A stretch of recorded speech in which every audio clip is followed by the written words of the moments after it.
Sorry po, Tito. Sorry po.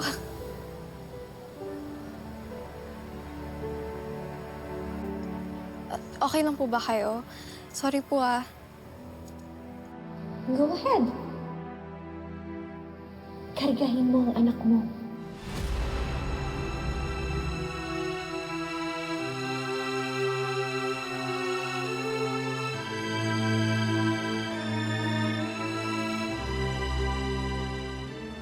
Pumili ka. Ang konsensya mo o ang mawala si March at ang anak mo. Bakit po ganyan po kayo makatingin sa akin?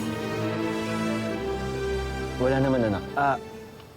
Sorry, I mean Ashley. Mag-iingat ka, ha?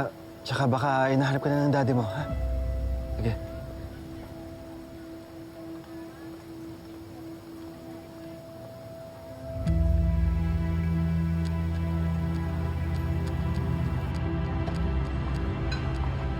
Grabe, Manang. Ibang level talaga ang glow up ni Sir Edward ngayon. Parang artista.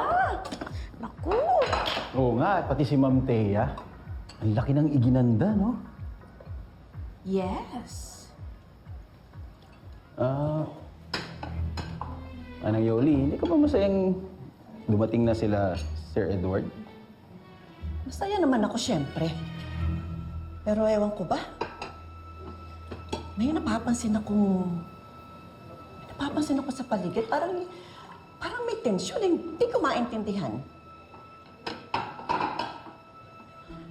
Yan na naman siya. Akala mo laging may pamahiin or signos na siya lang nakakaramdam. Pero oy, totoo yan na. Nararamdaman ko rin kaya minsan yung bigat na yan. Iwan ko ba kasi sa pamilyang to? Parang ang daming sikretong tinatago. Hindi ko lang talaga masabi yung buong detalye, pero alam mong may singaw. At hindi mo kailangan maging manghuhula para mahulaan yan, ha? Nako, wala naman siguro. Ay, kasi naman kayo eh. Nahahawa ko sa mga pagkabalites ninyong dalawa ko. Ano-ano tuloy yung mga sinasabi ko? Ay, Weng, bilisan mo na dyan. Ilabas mo na yung maso. Eh, okay na po. Itong tulungan mo na si Weng. Dali mo yung mga bobby di sa labas. Oo nga. Hindi na, uy. Ito na nga eh. Please.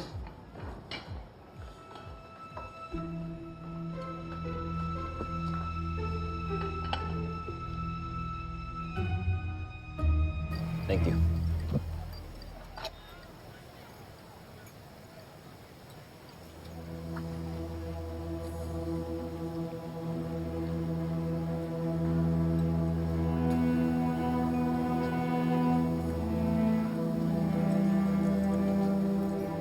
Mind if I take this one? Taya, pwede ba? Lumayo ka nga sa akin. Hindi mo ba ako namimiss, Paolo? Grabe ka naman. 16 years na, Pao. 16 years na tayong in-laws. It's perfectly normal to talk.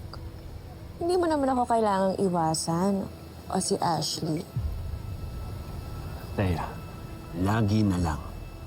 Every Christmas, family gatherings. Minsan na nga lang magkita eh. Hindi ka ba napapagod makipaglaro ng ganyan? Come on, Paolo. I'm sure namimiss mo rin ang anak mo. Thea, don't. For the last time, stop it.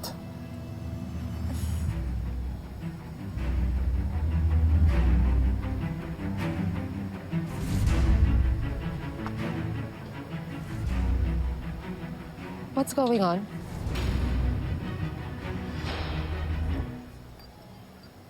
Nagtatalo ba kayo?